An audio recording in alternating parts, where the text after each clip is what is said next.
Former President George W. Bush never mentioned his name, but delivered what sounded like a sustained rebuke to President Trump on Thursday, decrying nationalism, protectionism and the coarsening of public debate, while calling for a robust response to Russian interference in American democracy.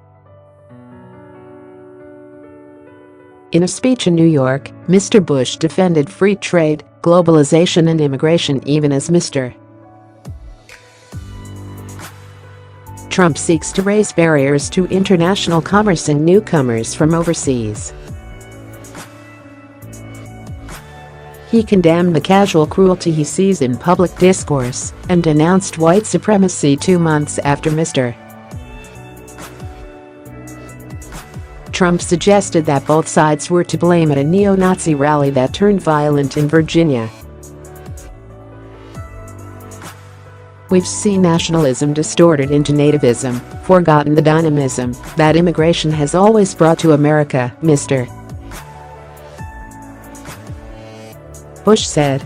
We see a fading confidence in the value of free markets and international trade, forgetting that conflict, instability and poverty follow in the wake of protectionism.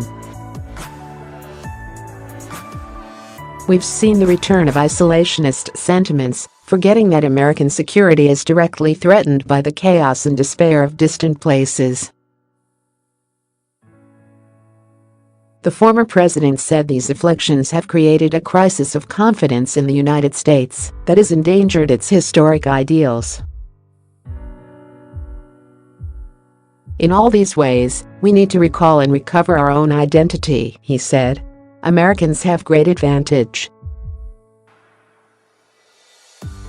To renew our country, we only need to remember our values. Mr. Bush addressed these issues at a bipartisan conference that his presidential center sponsored in New York to promote democracy and freedom.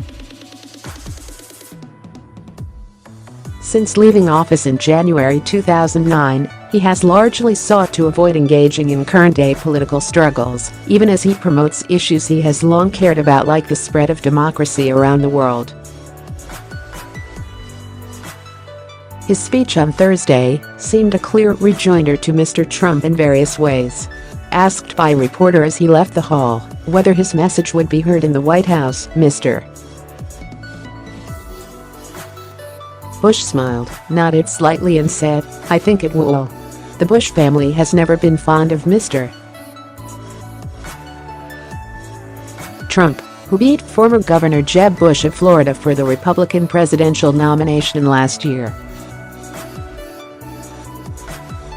Neither the former president nor his father, former President George Bush, voted for Mr. Trump last November. But advisors said the younger Mr. Bush has been deeply troubled by the state of the national debate under a president who routinely demonizes his adversaries on Twitter.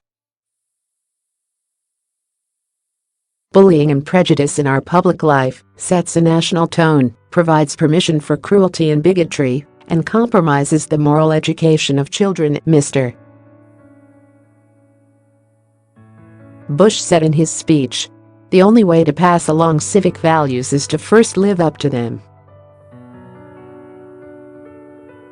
Mr. Bush, who issued a statement with his father condemning white supremacists after the violence in Charlottesville, Virginia,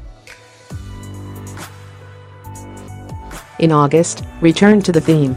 Bigotry or white supremacy in any form is blasphemy against the American creed, he said. Along with the conference, the president released a paper examining threats to the liberal democratic order and making recommendations for protecting and strengthening American institutions. The paper was drafted by Peter H. Winter, a former advisor in Mr. Bush's White House, and Thomas O. Melia, a former State Department official under President Barack Obama. The conference also featured a panel with 2 former Secretaries of State, Condoleezza Rice and Madeleine K.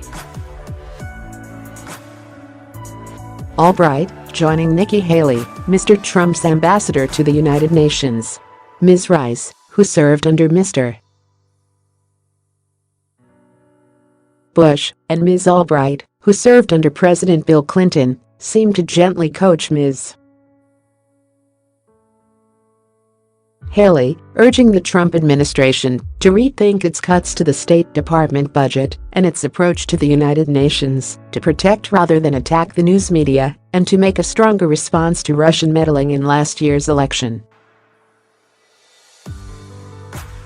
Ms. Albright said the disparity between the Pentagon and State Department budgets was crazy and deprived the president of necessary resources.